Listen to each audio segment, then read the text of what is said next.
Hello everybody, this is the review for the Mini DV 5 megapixel camera.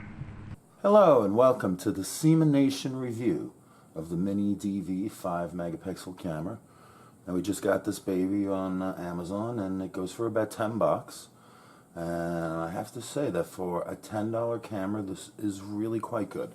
I like it definitely more than the imitation 808 keychain camera. I definitely like it more than the new 909 camera. It is not nearly as good as the Mobius 808 camera, but of course the price is a lot different. It's not nearly as good as the SJ4000 as well, but again, this is about a $90 camera as opposed to a $10 camera, so you get what you pay for. A couple of things I really like about this camera. Number one, it's quite intuitive. You know, you turn it on, you wait a few seconds, the light comes on, and you're ready to record. You press the on-off switch, and it's blinking, so you know it's recording. Hit the on-off switch again, it goes off. If you want to take a photo, you hit the mode switch, there's a blue light. You hit that once, it blinks, and that's your photo. And it can also record sound if you want without video, although I'm not sure why you would want to do that. But it does make WAV files when it comes on red and blue. Hit the on-off switch, and there you see the blue light blinking, and we're now recording sound. So as far as that goes, I really like this. You can see it pretty well, even when you're outside. Turning it off, similar, not a problem. Just kind of hold the button down, as opposed to this thing here. You know, always seems a little tricky getting it on and off. Although it just went on there, and you know, well now I'm getting it to work right. But you know, in the past I've had a little trouble with this thing. Just getting it to go into record mode, getting it to go out of record mode. See there, it just took a picture. I'm trying to get it to record. Okay, there now it's recording. I think you get the idea. I just find this thing to be, see, I'm trying to turn it off now. It always seems to give me a little trouble. And yeah, I think this one is a bit better as far as that goes. As far as, just using it goes. See, I'm still there. Now it went off. Now I'll try to turn it off.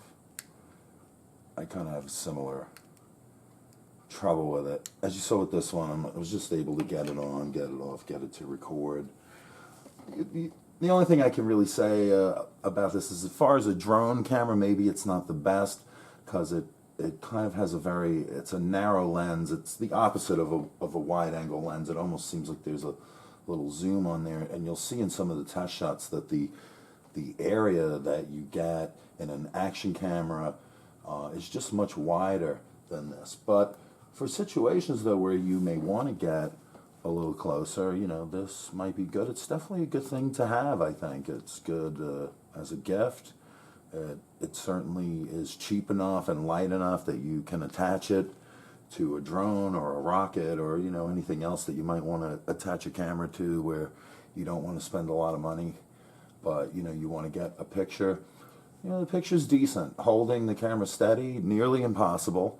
And one thing, I think they could have made the surface a little flatter to make it maybe easier to stand up. I don't know if you can see it there, but all in all, for 10 bucks, I like it a lot. And I'll show you some test shots that we did with it, and a few other things, and off we go, eh? Okay, out of the box, or I should say out of the bag, we get one Amazon receipt. Might want to hold on to that for safekeeping. We get one poorly written instructions manual, which you might want to have a look at.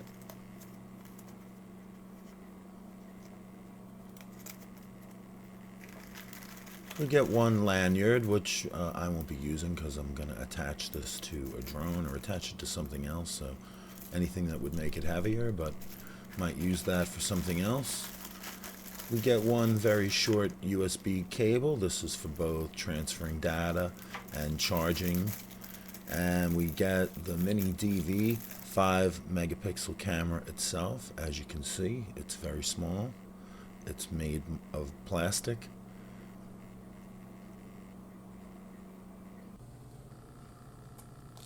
I'm going to insert a 16 gigabyte SD card I believe this is a class 10 or a class 4. I get them confused.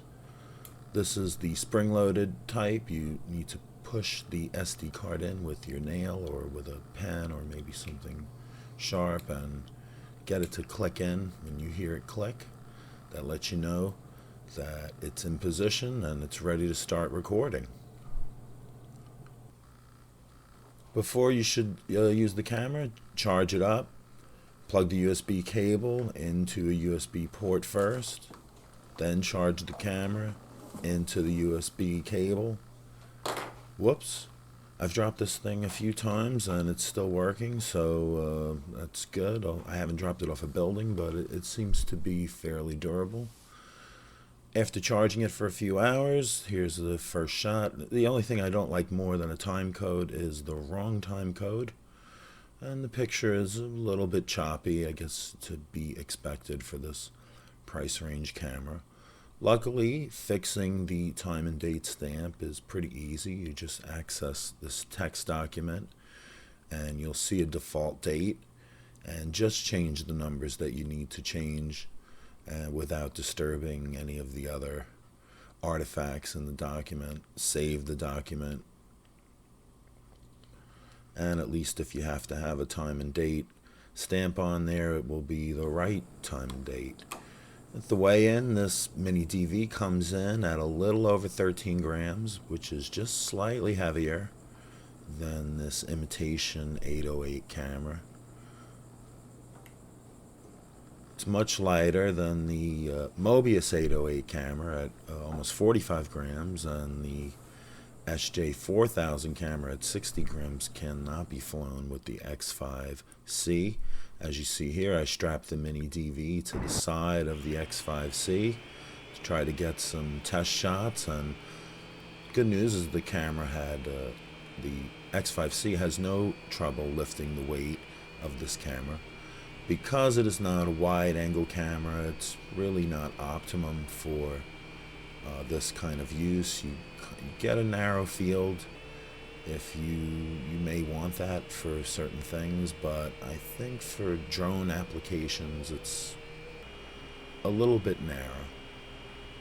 Picture quality is similar to this imitation 808. You can see how the lens is a bit different, the way that the objects appear.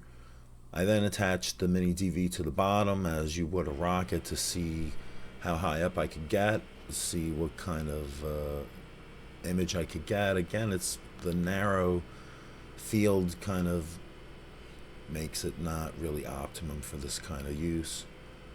And then on top of that, I had some battery trouble, I believe, with the X5C, and had to have a crash landing.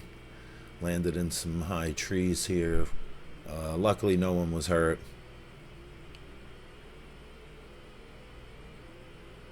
We got some interesting shots with the camera right by accident. This is me using a fishing rod trying to get it out of the tree. Got this shot quite by accident. You see the rays coming through the trees. Looks quite pretty. Here's a shot of the dog smiling, and as you can see, again, a little tight, a little close. You know, we're in a car, so not customary for the wide angle lenses that most of these little cameras have. Here's a little green space alien landed on the hood of my car. Hello there.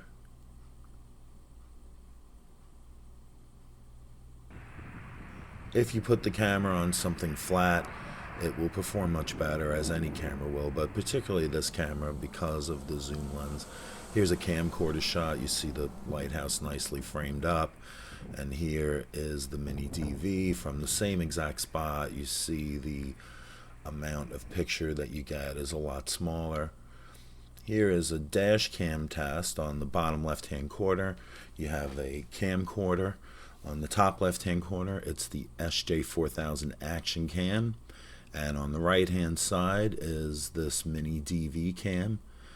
And you can see, you can compare the picture. You can see the narrow field of view. Here is the same shot, same position, SJ4000 seems much further away.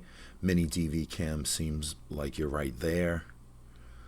It's kind of both extremes with the SJ4000 action cam and this mini DV cam. Here again, this camera is same exact length away from the subject, and you see a much different shot.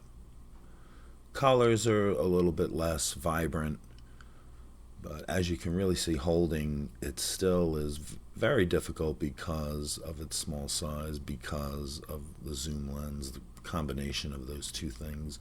It's hard to hold any camera steady handheld, but especially one that doesn't have built-in gyros and one that is so zoomed in. You see how the color is a little bit yellow on this camera. The one on the left is the more accurate, true color of what you should be seeing. That house is a little peach.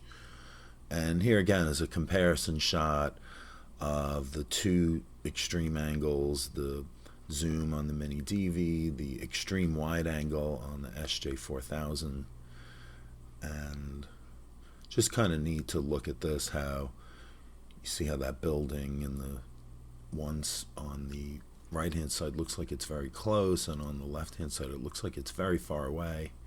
And it's almost hard to believe that these cameras are in the same position. It almost looks like one would be in the car ahead, if there was a car ahead, and the other's lagging behind.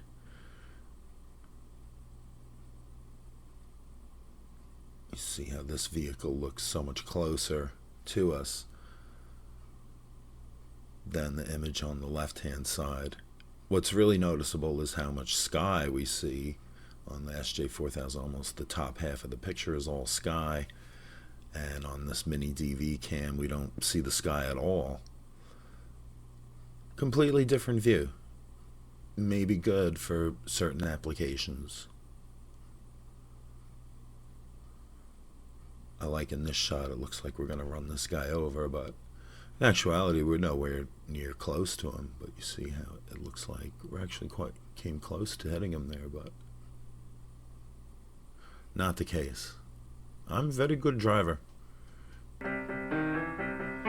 For sound, it does a decent job. I don't think it would record a live rock band very well, although I didn't get a chance to do that, but I'm sure the sound would probably come out muddy and distorted as it does on most little camcorders. If you point it directly at the sun or at a key light, you get this black spotting effect, so I wouldn't photograph any sunrises or sunsets with it. You can photograph other things. It takes decent stills. Certainly, probably not as good as as your phone camera, but in a pinch, this could come in handy. Might be a good thing to just have in your car or in your glove box, or just to give to a kid to have some fun with. Maybe make some movie magic. But all in all, not a bad deal. The price is right. It's very lightweight. It'll bring back an image, and not a bad deal.